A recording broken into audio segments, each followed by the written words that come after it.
Hello, my name is Dr. Damara Miller, and I will be presenting my CILE final oral presentation, a narrative review of emergency department patient interview practices for sex trafficking victims in the United States. My credentials, as well as my advisor credentials, are listed below.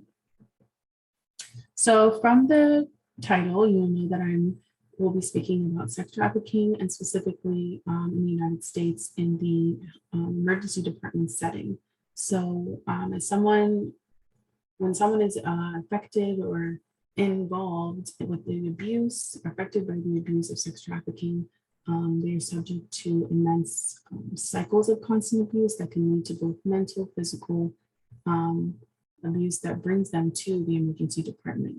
So the emergency department professionals have a unique experience where they can interact directly to depict the abuse of sex trafficking victims and eventually become a gateway for rescuing them from this cycle of abuse.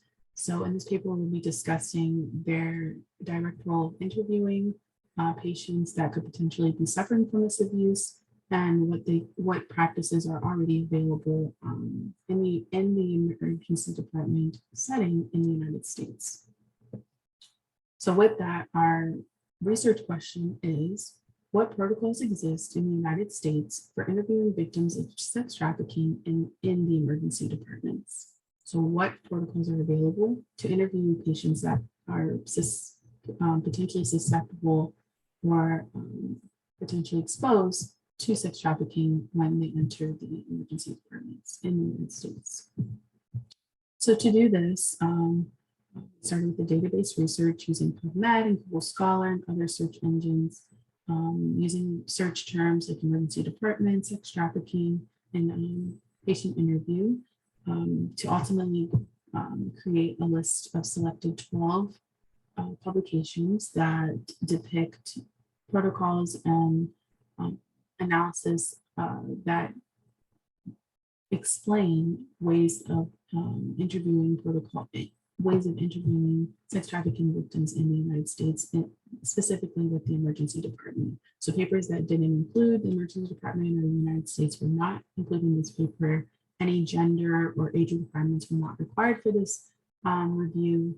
And we kept the search requirement publication dates between 2012 and 2022. So with the analysis, like I said, there was a collected and selected 12 articles. This is just a portion of them that showed two main methods of interview protocols and processes in the United States currently in the emergency department setting. So specifically with Donahue, starting with the first row of the chart, this is an article where an evidence-based training module was used in conjunction with a pre and post survey conduction. So with ED professionals. So a pre-survey was administered, an evidence-based training module depicting the necessary risk factors to look for and interview questions and specific protocols to interview and interact with sex trafficking victims was taught and explained. And then after a post-survey was conducted to see if the emergency department professionals were able to understand and felt more confidently identifying sex trafficking victims in their practice. And from this paper, about 75%, a little under 75% of people were able to feel more confident in doing that.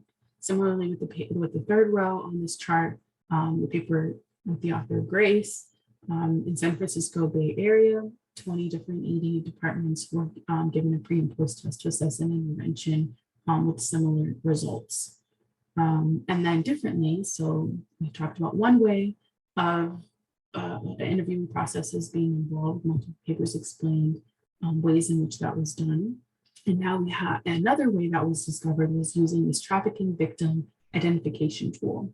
So the portion that's identified at the bottom in purple, this paper explained a process differently from the first, where instead of targeting the emergency department professionals, the victims themselves were identified based off of particular criteria. They were given this tool, filled it out, and answered the questions about their experiences, and were identified as being sex trafficking victims. So from here, the sex trafficking, the victims themselves have been the main part of the analysis, and the emergency department professionals were able to be the main part of the analysis on the other portions. So with that, we have two different ways that identifications and interview processes are being proposed in the United States in the emergency department. Additionally, I incorporated these three resources that are imperative in the association of sex trafficking as a global and public health issue, and not just in the United States, but these three resources are primarily in the United States and give researchers and anyone who is interested in this topic some basis on what can be done and what is being done for sex trafficking victims.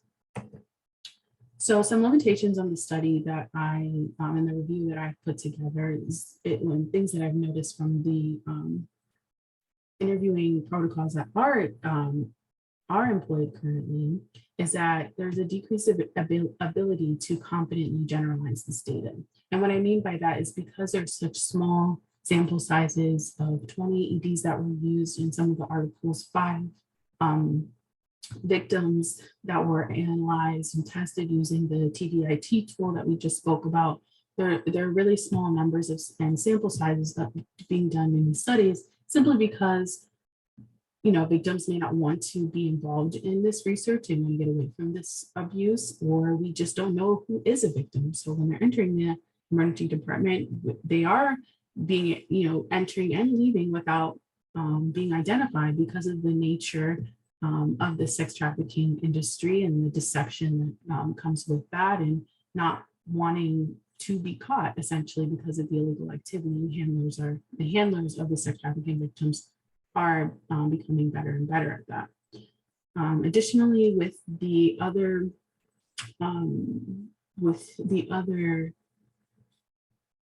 option of using ED staff to create an interviewing process, it's really left up to their own discretion, subjective and objective protocols to whether or not they are going to ask specific questions and really follow the evidence-based modules that they were taught. So it creates some differences and some strains there. So with that, I think it's important to create a standardized approach to identifying sex trafficking victims in the emergency department. And from there, just like any